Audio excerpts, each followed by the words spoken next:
Please help me welcome Congressman Louie Gohmert.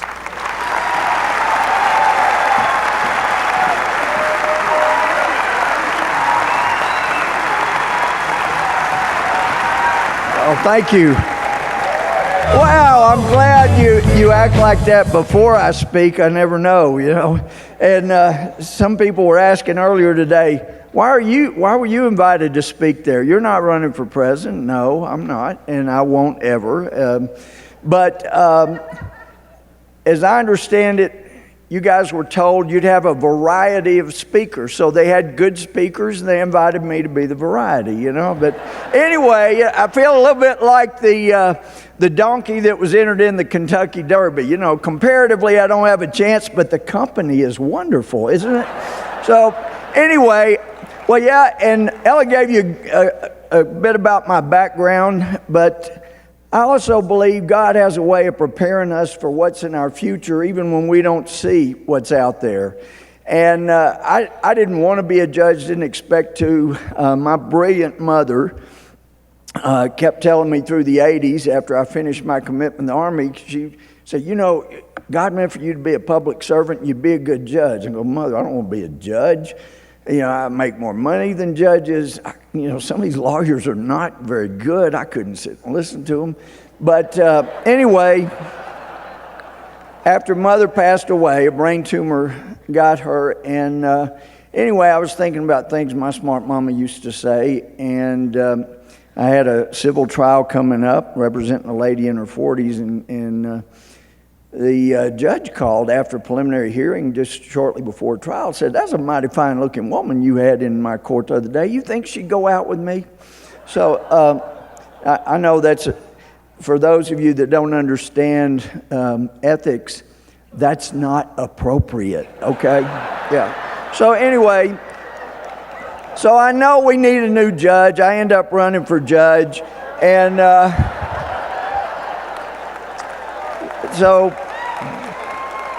but then 10 years on the bench got me to thinking, there's so many screwed up laws in Washington. We are incentivizing all the wrong things, whether it's cutting off Social Security if two people on it get married, or if it's cutting out support or welfare support if somebody that has kids out of wedlock gets married. I mean, we said, hey, drop out of high school, we'll give you a check. This has been going on since the 60s, and I can guarantee you we have gotten what we paid for.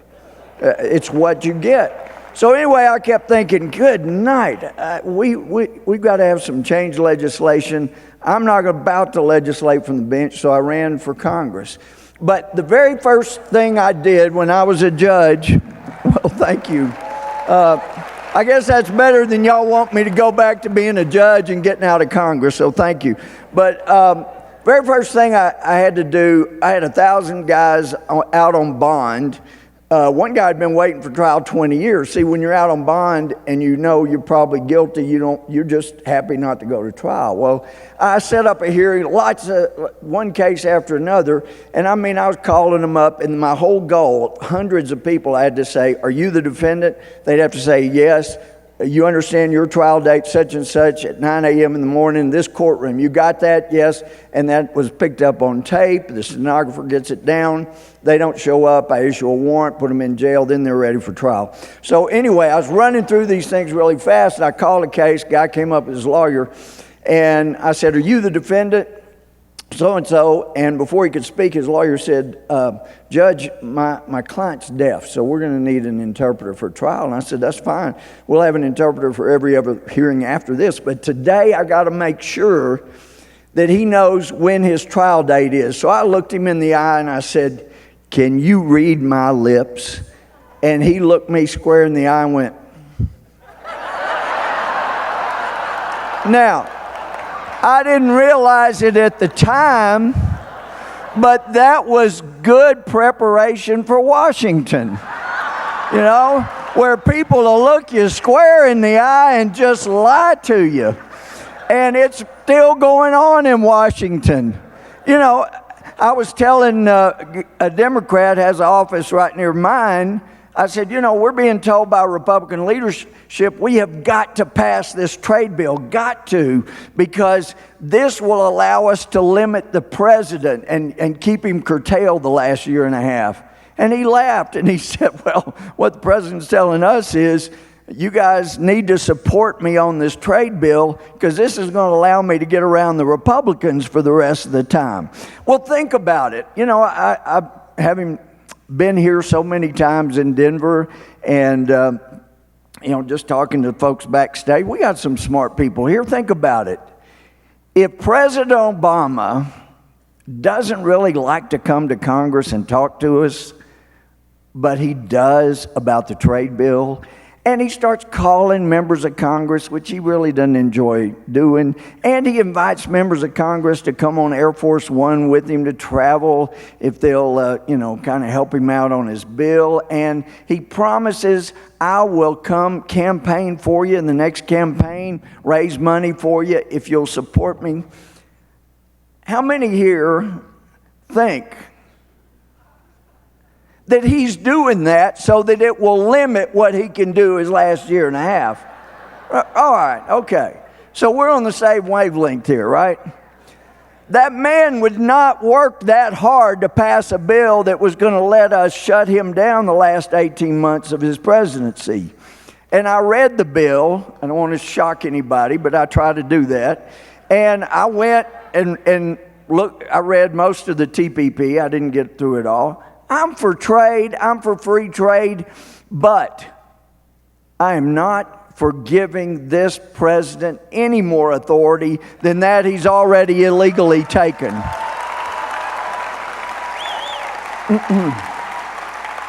Now, I mentioned the word illegally because there's a whole lot of illegal stuff going on in Washington. We're supposed to report on Washington.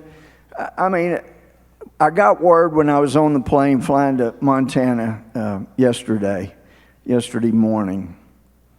I had to wipe the tears. Folks, I know where this goes. I've been talking about where this goes when we were pushing a hate crime bill through. There was no question in my mind where this ends up. And it's going to result in persecution of Christians like we've never had in this country, on this continent. And it's got to be stopped. But we took a huge setback yesterday, let me tell you. But when you have a Supreme Court that knows the law, and the law of 28 U.S. Code 455 is very clear, any justice, judge, or magistrate judge of the United States shall disqualify himself, and that includes males and females and anything else, in any proceeding in which his impartiality might reasonably be questioned. We have 2 Supreme Court justices that have been presiding over same-sex marriages. Not only can their impartiality be reasonably questioned, there is no question that they are partial, they're biased, they're prejudiced, and if they're not going to violate the law, if they are going to be protectors of the law, then those 2 judges were disqualified from sitting on that opinion. They had no business being part of that. It's an illegal act on their part.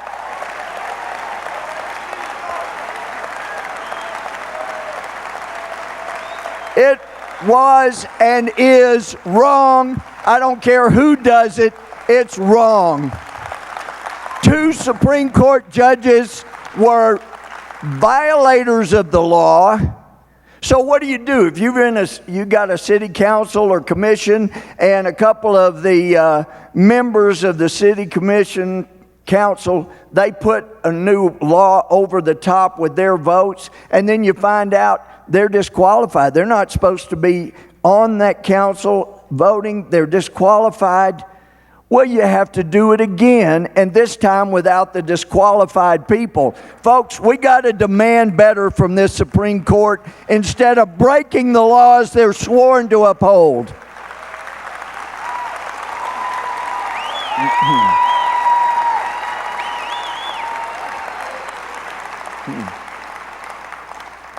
I'm extremely concerned. God has had his protective hand over this country throughout its existence.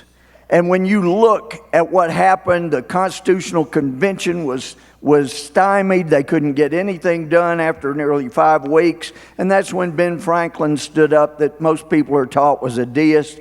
And we know what he said. He wrote it down because people were asking for his speech. And you know, most of you know his words. But he included, "I've lived so a long time, and the longer I live, the more convincing proofs I see of this truth. God governs in the affairs of men. And if a sparrow cannot fall to the ground without his notice, is it possible an empire could rise without his aid? We've been assured, sir, in the sacred writing, that unless the Lord build the house, they labor in vain that build it." I firmly believe that. I also firmly believe without his concurring aid, we shall succeed in our political building no better than the builders of Babel, and we will be confined by our local partial interests, and we ourselves will become a byword down through the ages. Well, folks, the Lord has been in the building of this house, whether you recognize it or not. He has had his protective hand. And when we got a great constitution and it wasn't being properly interpreted and enforced to include all men and women being created equally and treated equally, then the churches got active. They were leading the abolitionist movement, and it cost a lot. And you want a great theological dissertation, read Lincoln's second inaugural address inside the north wall of the Lincoln Memorial. And I keep waiting for somebody to say that's got to be torn down because it has those terrible words. Talking about the North and South, both read the same Bible, both pray to the same God. Really? Can we allow that to be in Washington? Can we allow the words facing the Capitol on top of the Washington Monument to remain Laus Deo, Latin meaning praise be to God? Why does it face the Capitol? Because that's east. And they wanted the first rays of God's sun to first illuminate the words praise be to God and then illuminate our Capitol. That's the kind of thing that was intended. That's what God has blessed. Now, Jefferson said these words, and they said it better than what I've been trying to get the warning out on. But, I mean, for example, the underwear bomber. I am sick and tired of hearing people in Homeland Security say, well, you know, we stopped the underwear bomber. No, you didn't. He got on the plane, for heaven's sake. He tried to set off his underwear, and it didn't work. And when the other passengers realized what he was doing, we had some real heroes that weren't part of Homeland Security diving over chairs to stop that man. Now, I've been told by people that ought to know, not in a classified setting, but they say, you know why the bomb didn't go off when he first set it off? It was a dud. His rear end sweat too much. Now, maybe you say a rear end sweating too much is not an act of God. Maybe it's not. But it saved those people on the planes. It saved the people down below. In the Battle of the Bulge, there was, we're a different subject, y'all. Get off the underwear thing, okay? We're not talking underwear anymore, all right? We're talking World War II. World War II, the Battle of the Bulge. Seriously, if the Germans hadn't run out of gasoline, they likely would have prevailed. I mean, there's amazing things. There was one point where the Germans had a group of tanks. They were in a position to take our supply depot that meant just countless barrels of gasoline that would have helped them so much. And he reported that he got a feeling that they were going into a trap. Wonder why he got that feeling. There was a little rifle squad with rifles that couldn't stop those tanks. That's it. But because he had this feeling, he stopped. and they didn't get the gasoline they needed, and eventually our troops got there with their own tanks, and then it was too late for them. I mean, folks, there are so many little things. Maybe you don't think it's anything. An author referred to those as God winks, but I'm telling you, God's protective hand has been on this country. And this is what Thomas Jefferson said about that. And part of this, as you probably know, is in the Lincoln Memorial.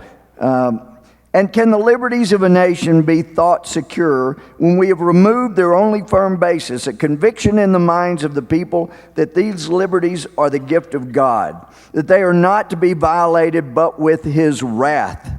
Indeed, I tremble for my country when I reflect that God is just, that His justice cannot sleep forever, that considering numbers, nature, and natural means only, a revolution of the wheel of fortune, an exchange of situation is among possible events, that it may become probable by supernatural interference.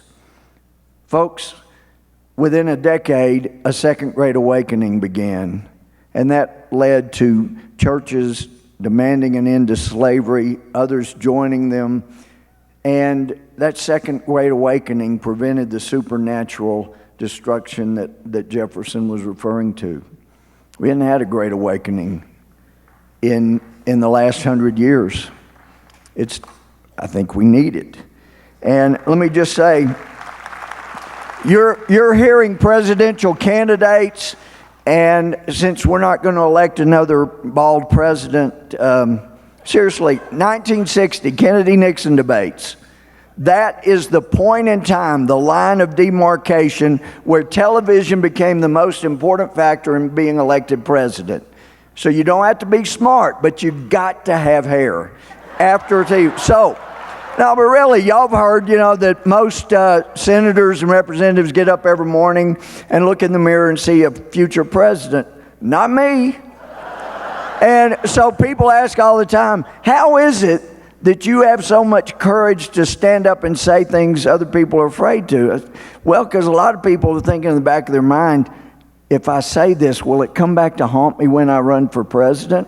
Not me. I don't have to worry about it. So let me tell you, since I can't ever be president, it is critical that we have a president who stands on our conservative foundation. And not only that, President Bush, George W. Bush, he's a good man, and he made some mistakes, but his nature is to be gracious. It's who he is.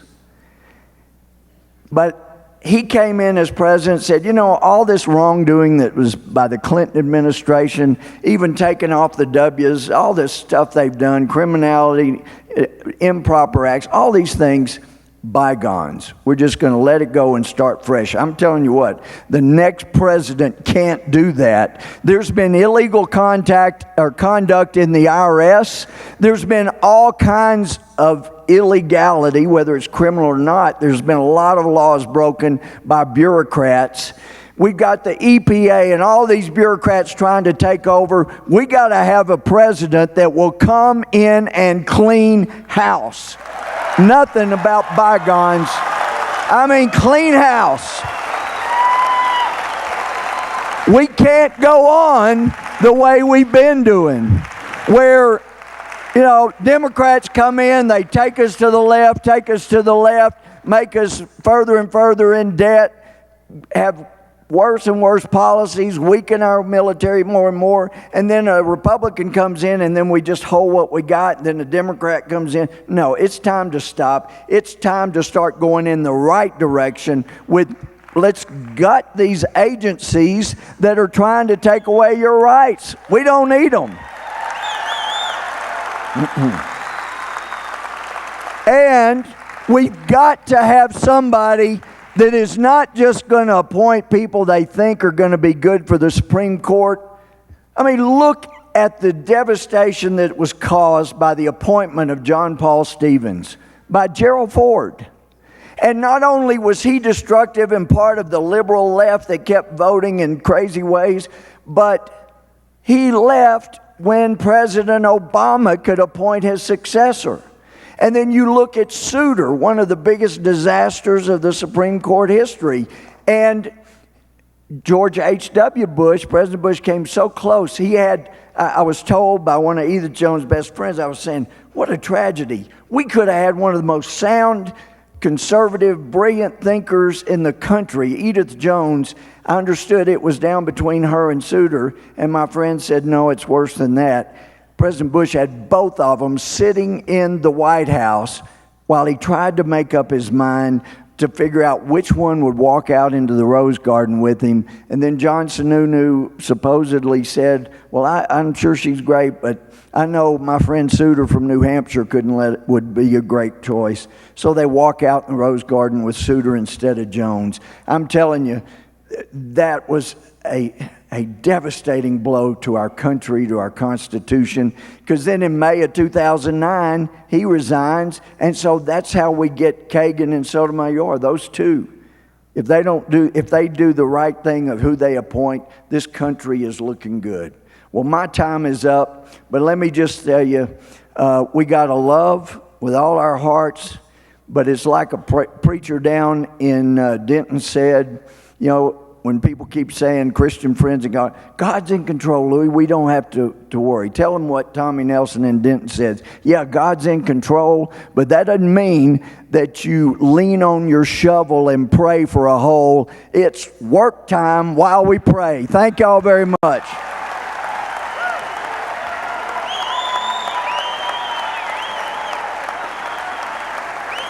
Louie Gohmert, pride of Texas, America's congressman, Louie Gohmert.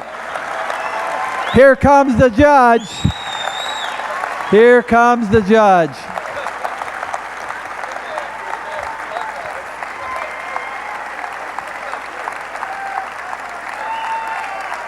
So, Congressman, there's one thing that we haven't really talked about. This was wonderful. When you get a sense of humor, you really may go somewhere in politics. But we haven't talked about the fact that in the U.S. House, there's caucuses for everything. There's even a Speaker Boehner not so much caucus.